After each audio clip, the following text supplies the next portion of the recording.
क्या पूर्व जन्म संभव है? अगर है तो अकाल मृत्यु होने पर उस आत्मा का पूर्व जन्म उसी घर में संभव है जिस घर से उसकी मृत्यु हुई है, वो गया है।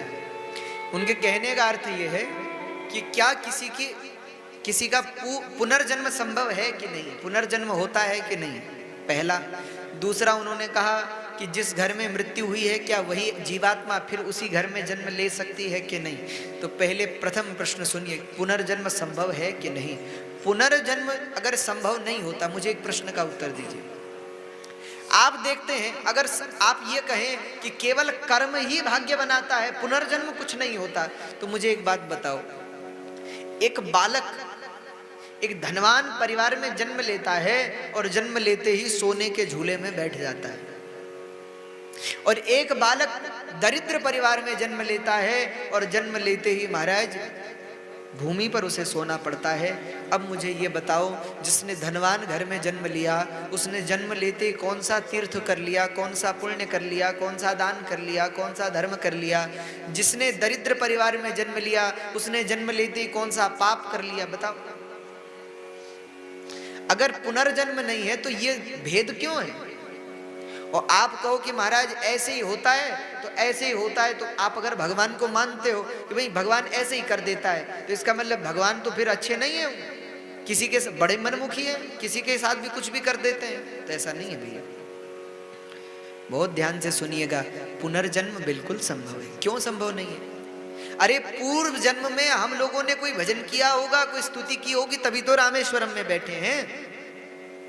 कोई सत्कर्म किया होगा, उसी का फल ये। अरे पुनर्जन्म में हमारे जो समिति के कार्यकर्ता हैं, ये कोई बड़े भक्त रहे होंगे महाराज, तो भगवान ने कहा तुमने अपने लिए तो खूब भक्ति की, अब और भक्तों को भी तीर्थ यात्रा करवाओ। तो वो समिति में सम्मिलित हो गए हमारे राधे श्याम जी, हमारे कैलाश जी, हमारे हुकम सिंह जी, हमारे सत्यनारायण जी, और जितने लोग हैं, हमारे इंदौरिया जी, और सब महाराज। मैं तो कहता हूँ ये सब भगवान के पार्षद ही हैं, दूत ही हैं, तो इतने लोगों को लेकर के जा रहे हैं और तीर्थ कर रहे हैं, बताओ। तो पुनर्जन्म बिल्कुल संभव है। क्यों संभव नहीं है? देखो, भाग्य दो प्रकार के कर्मों से बनता है, एक वर्तमान कर्म और एक प्रारब्ध जन्य कर्म। आपने जो पूर्व जन्म में किया वो, और आपने जो इस जन्म में किया वो, ये दोनों मिलकर के आपके भाग्य को तय करते हैं, आपका भाग्य बनाते हैं, हाँ? आपके जीवन में सहयोगी होते हैं। तो पुनर्जन्म बिल्कुल संभव है। दूसरा, आपने कहा कि महाराज अगर अकाल मृत्यु होती है तो क्या वह व्यक्ति उसी घर में जन्म ले सकता है? तो उसके भी अब अलग अलग कारण हैं। देखो, जन्म लेने का कारण क्या है? जन्म लेने के कारण है वासना। वासना ही जीव को संसार में खींच करके लाती है। वासना और प्रारब्ध दो ही पुनर्जन्म के कारण हैं। आपके द्वारा किए गए पूर्व जन्म में कर्म और आपके पूर्व जन्म की वासना, वही आपको इस जन्म में खींच करके लाई। अभी आप मुझे एक बात बताओ, यहां भक्त जो बैठे हैं कहां कहां से हैं? कुछ राजस्थान से हैं, कुछ बाहर से भी हैं। अरे बोलो, कुछ राजस्थान जयपुर से, कुछ बाहर से भी होंगे, बाहर से। और हम कहां से? तो हम उत्तराखंड से। कहां उत्तराखंड, कहां राजस्थान, दूर दूर तक महाराज। सोचो जरा, सोच के देखो।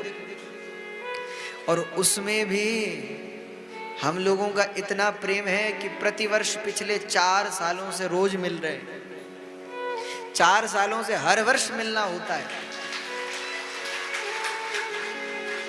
तो यही तो बात भाई, पूर्व जन्म में ना कोई संबंध तो होगा हमारा सबका, तभी तो मिल रहे हैं, तभी तो एक साथ बैठ रहे हैं, तभी तो सहज प्रेम एक दूसरे के प्रति हो रहा है, तभी तो सहज समर्पण एक दूसरे के प्रति है। ये पूर्व जन्म का ही संबंध है। जहां आज घर में 4 लोग हैं और 4 लोग एक साथ बैठकर भोजन करने को तैयार नहीं है।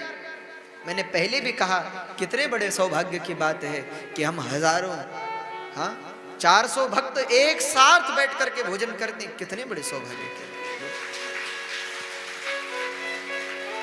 तो जन्म लेने के 2 कारण हैं, प्रारब्ध और वर्तमान कर्म, और तीसरा है ये भाग्य बनाते हैं, ये कर्म हो गए, और एक वासना।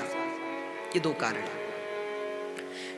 मरते समय शास्त्र की एक उक्ति है, शास्त्र कहता है अंते या मति सा गति ही, अंत में जहां मति जाती है वही गति होती है। मरते समय आप जिसका चिंतन करोगे अगले जन्म में वही बनोगे।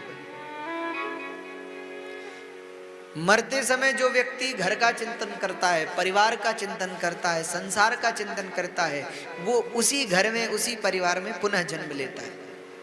इसलिए कई बार आपने घर के बच्चों को देखा होगा जिनकी आदतें घर के बुजुर्गों से मिलती हैं। कई बार आपने देखा होगा, कई लोग कहते हैं महाराज हमारा बेटा है, बिल्कुल स्वभाव में ऐसा है जैसे इनके दादाजी थे महाराज, वैसा ही स्वभाव में है। कहने का क्या कारण है? भैया कहीं ना कहीं मरते समय उनकी मति जो है अपने बेटे में अटक गई, तो फिर उसी घर में पुनः जन्म लेके आना पड़ा। ये संसार है। एक बार की कथा है, एक संत नदी किनारे बैठे थे, हाथ में माला लेके। नदी के उस पार किसी का घर था, और उस घर को देख के महात्मा हंस रहे थे। शिष्य ने पूछा कि गुरुदेव आप हंस क्यों रहे हो? तो उन्होंने कहा मैं इसलिए हंस रहा हूँ, इसके पीछे एक बड़ा गंभीर कारण है। क्या कारण है महाराज, हमें बताइए। तो गुरुदेव ने कहा, बोले वो घर में देखो जरा, क्या दिख रहा है तुम्हें? बोले महाराज ये दिख रहा है उस घर की जो गृहस्थ स्वामिनी है, माता जी हैं, वो रोटी बना रही हैं, और वो कुत्ता देखिए वो घर में जा रहा है और रोटी उठा रहा है। तो जैसे ही उसने रोटी उठाई कुत्ते ने, तो वो डंडा लेकर दौड़ी उसको मारने को। तो महाराज यही दिख रहा है और तो कुछ नहीं। इसमें हंसने वाली क्या बात है? महात्मा बोले हंसने वाली ये बात है कि तुम जानते हो ये कुत्ता कौन है?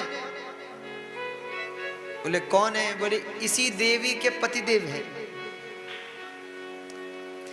पूर्व जब उनकी मृत्यु हुई तो मरते समय पत्नी का चिंतन बना, परिवार का चिंतन बना, घर का चिंतन बना। अब अगले जन्म में कुत्ता बनना था, तो कुत्ता भी कहां बना? उसी घर के आसपास। आप मरते समय जिसका चिंतन करोगे वहीं आपको जन्म लेना पड़ेगा। आप देखो, उदाहरण के लिए शास्त्र के अनुसार कहूं तो आपने भागवत के 5वें स्कंद में भरत जी की कथा सुनी होगी। भरत जी ने मरते समय मृग का चिंतन किया, अगले जन्म में क्या बनना पड़ा? मृग बनना पड़ा। तो मरते समय जहां बुद्धि जाती है वही गति हो जाती है। अजामिल की मति मरते समय भगवान में लग गई, इसलिए अजामिल का कल्याण होगा। तो महाराज हम क्या करें?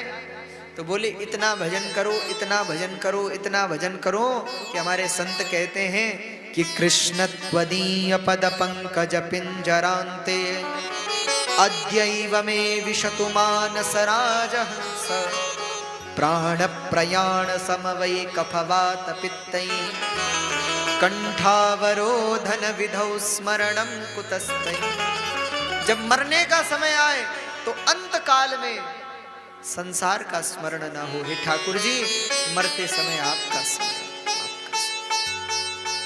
और भैया ये जो हम तीर्थ कर रहे हैं ना, ये जो कथा सुन रहे हैं ना, पता नहीं मरते समय कौन से तीर्थ की याद आ जाए, पता नहीं मरते समय कौन सी कथा की याद आ जाए, पता नहीं मरते समय भगवान की कौन सी छवि दिख जाए। और एक बार मरते समय चित्त भगवान में लग गया, कल्याण निश्चित है, निश्चित है, निश्चित है। इसीलिए गोस्वामी जी ने कहा अंत राम कह आवत नाही, जिसने अंत में भगवान को सुमिर लिया। ये महात्मा लोग दिन रात ये जो माला लेकर के बैठे हैं, क्यों बैठे हैं माला लेकर के? इसलिए माला लेकर के बैठे हैं कि मरते समय संसार मुख से न निकले, हरि नाम मुख से निकले, कृष्ण नाम मुख से निकले, प्रभु नाम मुख से निकले। इसलिए बैठे महात्मा कहते हैं हम ये चाहते हैं हमारी जीभ को इतनी आदत लगे। देखो कई लोग सोच रहे होंगे इसका मतलब तो जीवन भर पाप करो, मरते समय भगवान का नाम लो, कल्याण होगा। भैया देखो मरते समय कहते हैं इतनी पीड़ा होती, इतना कष्ट होता है, जैसे हजारों बिच्छू डंक मार रहे हो, इतनी पीड़ा होती है। जरा विचार करके देखिए, उस पीड़ा में वही भगवान को याद कर सकेगा जिसने जीवन भर भजन किया होगा, जिसने जीवन भर भगवान को याद किया होगा। अंतकाल में वही भगवान को पुकार सकेगा, वही भगवान को बुला सकेगा।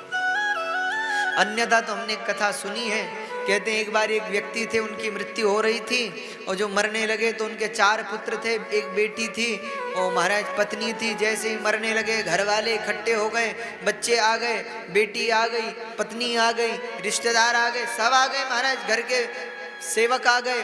अब उन्होंने पूछा कि मैं मरने वाला हूँ। तो बोले महाराज पिताजी हम अंतिम दर्शन करने आए, आप मरने वाले। बोले मरने वाला हूँ लेकिन एक बात बताओ क्या? तो पिताजी बोले बड़ा पुत्र कहाँ है? बोले पिताजी यही हूँ। दूसरा कहाँ है? बोले पिताजी यही हूँ। तीसरा कहाँ है? बोले पिताजी यही हूँ। चौथा कहाँ है? बोले पिताजी यही हूँ। बेटी कहाँ है? बेटी ने कहा पिताजी मैं भी यही हूँ। पत्नी कहाँ है? बोले महाराज मैं भी यही हूँ। सेवक कहाँ है? बोले महाराज मैं भी यही हूँ। तो डांटते हुए कह रहे मूर्ख हो, जब सब यहाँ हो तो दुकान पर कौन है? दुकान को वैसे छोड़ के आयो, दरवाजा भी लगाया, ताला लगाया कि नहीं लगाया? अब बोलो, जिसका ध्यान मरते समय दुकान मकान पे जाएगा उसकी सदगति कहाँ से होगी? इसी संसार में किसी न किसी रूप में, उसी परिवार में, उसी घर में किसी न किसी रूप में जन्म लेना होगा और अपने पापों को भोगना होगा, अपने कर्मों को भोगना होगा। तो पुनर्जन्म होता है, बिल्कुल होता है, और कई बार उसी घर में भी होता है। तो अरे समय खूब है अपने पास। तो महाराज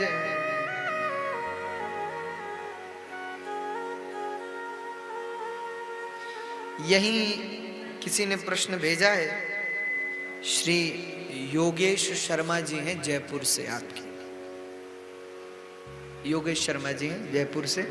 वो लिखते हैं भक्त और भगवान के चरित्र